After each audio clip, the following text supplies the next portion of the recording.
Usha जेनोमी dream stitch खरीदने के लिए धन्यवाद। हमें उम्मीद है कि आप इस प्रोडक्ट को खरीदकर खुश हुए होंगे और इससे आपको कई सालों का संतोष प्राप्त होगा।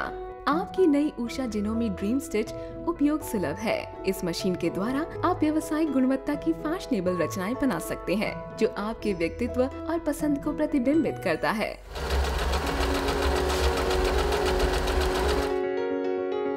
उषा ड्रीम स्टिच एक बहुत ही शानदार तरीके से डिजाइन किया गया है, जो बेहद हल्का है। ये एक ऑटोमेटिक जिगजैग सिलाई मशीन है और इसमें एक कैरिंग हैंडल और सॉफ्ट कवर भी दिया गया है। इस कॉम्पैक्ट बॉडी में एडवांस्ड फीचर्स हैं, जैसे बिल्ट इन मोटर, एक colour coded functional face plate, pattern बनाने के लिए एक डायल, पैटर्न सिलेक्शन और बहुत कुछ दिया गया है।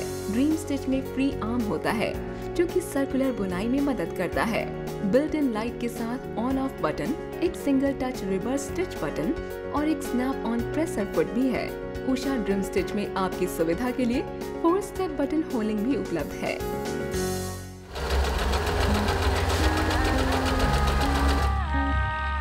उषा ड्रीम स्टिच एक बेहतरीन सिलाई उपकरण है, जिससे आप मनचाहे सिलाई पैटर्न्स बना सकते हैं।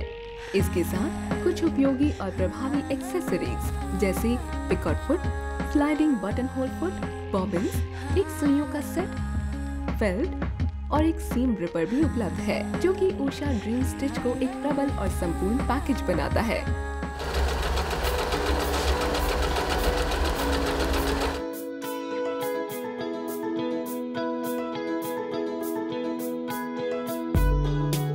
मशीन को पावर सप्लाई से कनेक्ट करने से पहले सुनिश्चित कर लें कि मशीन पर लगा पावर स्विच बंद हो।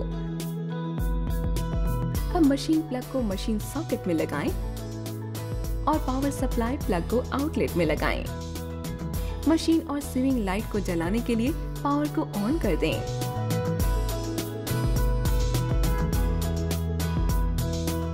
फुट कंट्रोल की वजह से सिलाई की गति अलग अलग हो सकती है। आप जितना जोर से कंट्रोल पर प्रेस करेंगे, मशीन उतनी ही तेजी से चलने लगेगी।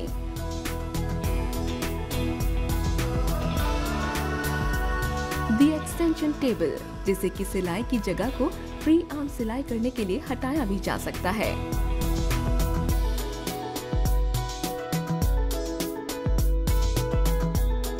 प्रेसर फुट लिफ्टर को उठाकर प्रेसर फुट को ऊपर या नीचे कर सकते हैं। इसे साधारण स्थिति में आधा सेंटीमीटर ऊपर तक उठाया जा सकता है। प्रेसर फुट को हटाना और लगाना भी काफी आसान है।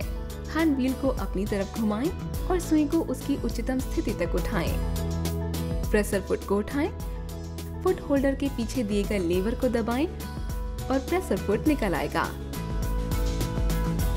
प्रेसर फुट को जोड़ने के लिए पिन की फुट पर इस तरह रखें, जिससे कि पिन फुट होल्डर के ग्रूव के बिल्कुल नीचे हो। फुट होल्डर को नीचे करें, जिससे कि फुट अपनी जगह पर लॉक हो जाएगा।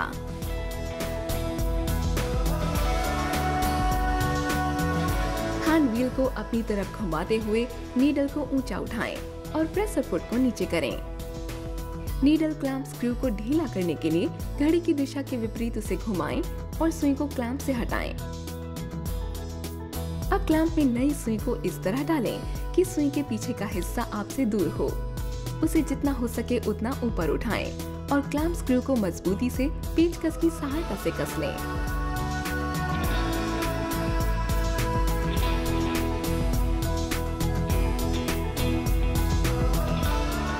स्पूल पिंस धागे को पकड़कर रखता है और मशीन में धागे की एक निरंतर सप्लाई बनाकर रखता है। स्पूल पिन को इस्तेमाल करने के लिए उसे ऊपर खींचें और बाद में स्टोरेज के लिए उसे नीचे कर दें।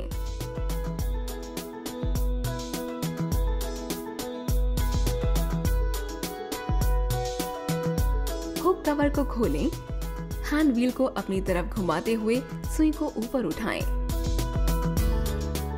और लैच को पकड़ते हुए बॉबिन केस को ले लें। बॉबिन केस को लगाने के लिए हॉर्न को हुक रेस के बीच के खाली स्थान में रखें।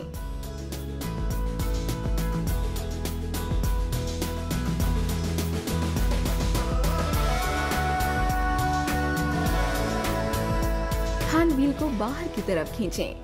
धागे की रील को स्पूल पिन पर लगाएं। रील से धागे को खींचें और उसे बॉबिन बाइंडर थ्रेड गाइड के चारों ओर लपेटें। अब बाहर की तरफ से अंदर की तरफ बॉबिन के छेद में धागे को डालें और बॉबिन को बॉबिन बाइंडर स्पिंडल पर रख दें। उसे दाईं तरफ धकेलें। अब धागे को खाली तरफ से पकड़ें और फुट कंट्रोल को धीमा कर दें। जैसे ही धागा बॉबिन होल के पास पहुंचे, वैसे ही मशीन को रोक दें। बॉबिन को पूरी तरह घुमाने के लिए फुट कंट्रोल को धीमा कर दें। अब बॉबिन बाइंडर को बाईं तरफ धकेलें और धागे को काट दें। हैंड व्हील को उसकी मूल स्थिति में वापस ले आएं।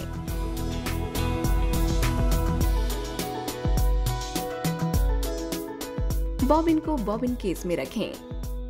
घड़ी की दिशा में धागे को टेंशन स्प्रिंग के नीचे से खींचें और आखिर में डिलीवरी आई में डाल दें। धागे का कुछ हिस्सा छोड़ दें।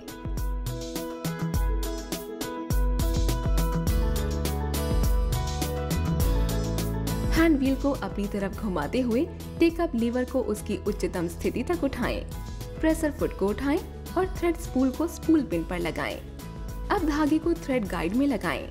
धागे को नीचे टेंशन एरिया की तरफ खींचें और चेक स्प्रिंग होल्डर के चारों ओर घुमाएं। धागे को टेकअप लीवर के बीच से दाईं से बाईं तरफ खींचें और उसे लोअर थ्रेड गाइड के बीच से डालें और फिर बाईं तरफ दी हुई नीडल बार थ्रेड गाइड में डालें।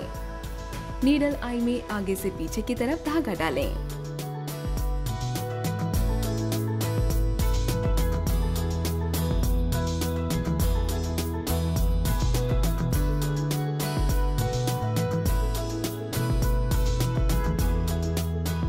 प्रेशर फुट को उठाएं और नीडल थ्रेड को हल्के हाथों से पकड़ें। हैंड व्हील को धीरे धीरे अपनी तरफ घुमाते रहें जब तक कि सुई नीचे न चली जाए और टेकअप लीवर अपनी उच्चतम स्थिति तक ना पहुंच जाए। हल्के से नीडल थ्रेड को खींचें जिससे कि बॉबिन थ्रेड में एक गोला बन जाए। दोनों धागों को 6 इंच तक पीछे खींचें और उन्हें प्रेशर फुट के नीचे रख दें।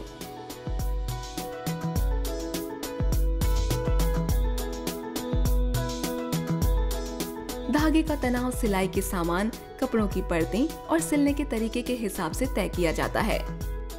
जब धागे का तनाव बहुत ज्यादा हो तो उसे कम करने के लिए थ्रेड टेंशन डायल का परिमाण कम कर दें। इसके विपरीत डायल का परिमाण बढ़ने से धागे का तनाव बढ़ जाता है। Adjusting bobbin thread tension.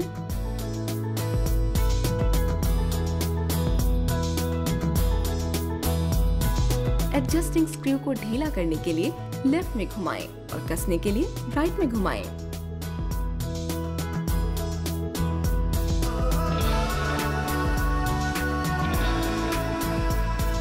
Usha dream stitch एक स्पेशल पैटर्न सिलेक्टर डायल के साथ आती है जो आपको दिए गए पैटर्न में से आपकी मनचाही स्टिचिंग स्टाइल चुनने में मदद करता है।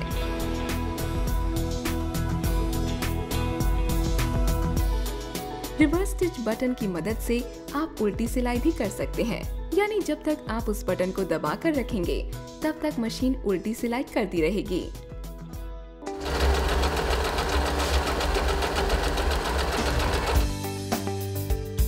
ड्रीम स्टिच की मदद से कई प्रकार के स्टिचिंग स्टाइल्स बन सकते हैं।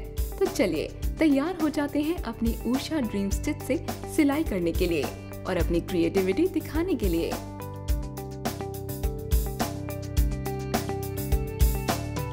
स्टिच सिलेक्शन डायल को A पर रखें और धागे के तनाव को 2 से 6 के बीच में रखें।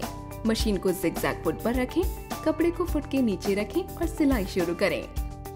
स्टिच को फंसाने के लिए रिवर्स स्टिच बटन को दबाएं और कुछ स्टिचेस लगाएं।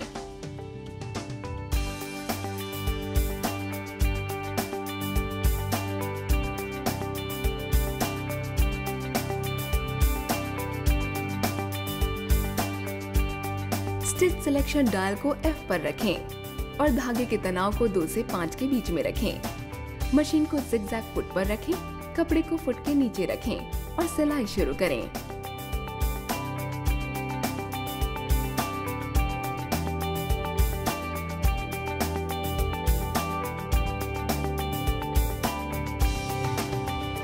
स्टिच सिलेक्शन डायल को H पर रखें और धागे के तनाव को 1 से 4 के बीच में रखें और मशीन को जिगजैग फुट पर रखें। कपड़े को फुट के नीचे रखें और किनारे तक खत्म करने के बाद सिलाई शुरू करें।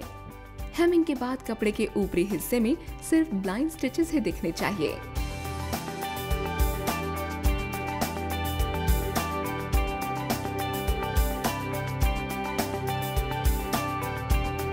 पैटर्न सिलेक्शन डायल को BH पर रखें।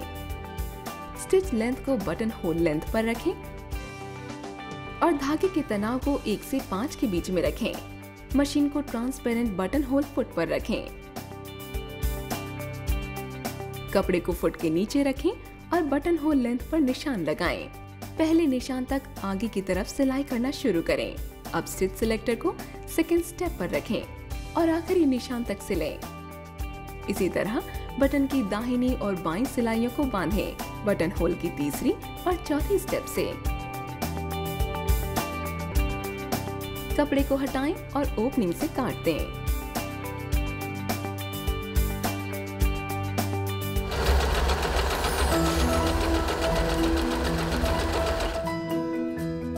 रख रखाव की प्रक्रिया शुरू करने से पहले मशीन का पावर स्विच बंद कर दें या उसे निकाल दें।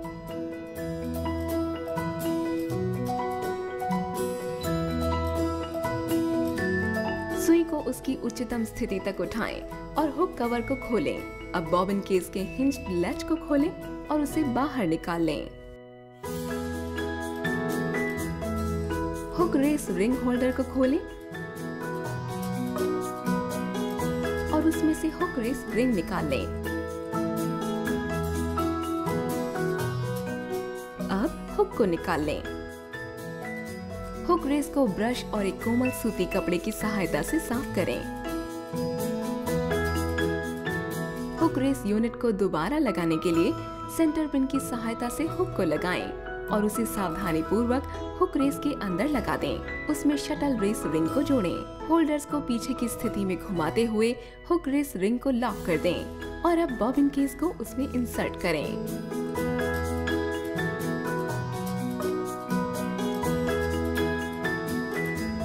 प्रेसर फुट और नीडल को हटाएं। नीडल प्लेट सेट स्क्रू और नीडल प्लेट को भी हटाएं। फीड डॉग टीथ पर जमी धूल और कपड़ों की कतरन को ब्रश की सहायता से साफ करें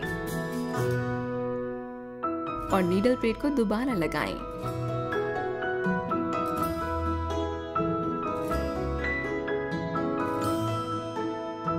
सिलाई के लिए लाइट फेस प्लेट के पीछे दी हुई है। बल्ब बदलते वक्त अपनी उंगलियों का ध्यान जरूर रखें क्योंकि वो गर्म हो सकता है। बल्ब हटाने के लिए उसे पुश करें और बाईं तरफ मोड़ दें। ठीक उसी तरह बल्ब बदलने के लिए उसे पुश करें और दाईं तरफ मोड़ दें।